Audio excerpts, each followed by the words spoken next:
लग्नाचे दागिने म्हणजे श्रीमंत पेशवाई दागिने, नाशिकचे सुप्रसिद्ध सराफ मयूर अलंकार सराफ। ताज्या बातम्यांसाठी नाशिक न्यूजच्या YouTube चॅनलला सबस्क्राईब करा आणि बेल आयकॉनला प्रेस करा।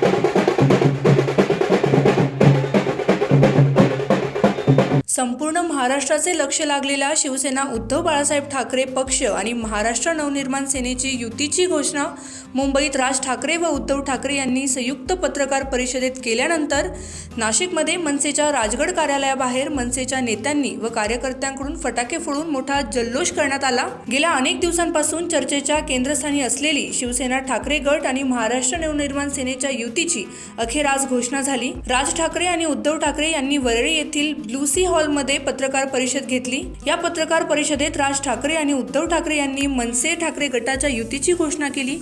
त्यानंतर नाशिकमध्ये मनसे नेत्यांनी मोठा जल्लोष केला। उद्धव ठाकरे व राज ठाकरे एकत्र आल्याने महाराष्ट्रात सोन्याचे दिवस आले असून हे दोघे महायुतीला सळो की पळो करून सोडतील अशी प्रतिक्रिया मनसेचे प्रदेश सरचिटणीस दिनकर पाटील यांनी यावेळी दिली। आणि माननीय उद्धव साहेब ठाकरे एकत्र आल्यामुळे संपूर्ण महाराष्ट्राची खूप मोठी इच्छा होती या दोघा बंधूंनी एकत्र यावं। आज संपूर्ण महाराष्ट्रात दिवाळी साजरी होते, सोन्याचा दिवस आहे आणि जनतेला आज महाराष्ट्रामध्ये आजपासून न्याय मिळाला 100%। म्हणजे आज विरोधक म्हणून हे दोन्ही बंधू महायुतीला ठामपणे सळो की पळो करून सोडतील, कारण त्यांना वाटत होतं आम्हाला कोणीच विरोधक नाही। पण आज महाराष्ट्रातील नुसता मराठी माणूसच नाही, सर्व जाती धर्माची माणसं राजसाहेब आणि उद्धव साहेब मागे उभे राहणार। आम्ही पण विनंती करू जनतेला, ही विनंती की लोकशाही जिवंत राहण्यासाठी जो हुकुमशाहीकडे देत चाललाय ते थांबवण्यासाठी आपण सुद्धा एकत्र या। जय हिंद, जय महाराष्ट्र। सत्ताधाऱ्यांचे 12 वाजवण्यासाठी उद्धव ठाकरे व राज ठाकरे यांनी 12 वाजता युतीची घोषणा केली अशी प्रतिक्रिया सलीम शेख यांनी यावेळी दिली।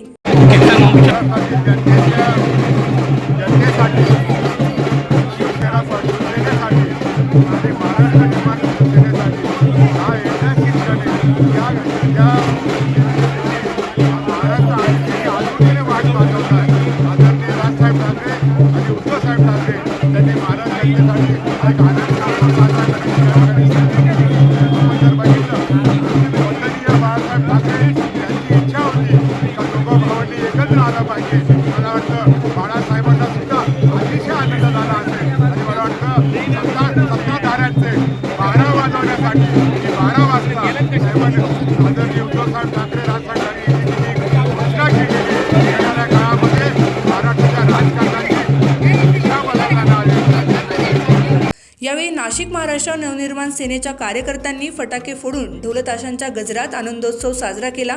मनसेचे पदाधिकारी यावेळी मोठ्या संख्येने तेथे उपस्थित होते। ताज्या बातम्यांसाठी नाशिक न्यूजच्या YouTube चॅनलला सबस्क्राईब करा आणि बेल आयकॉनला प्रेस करा।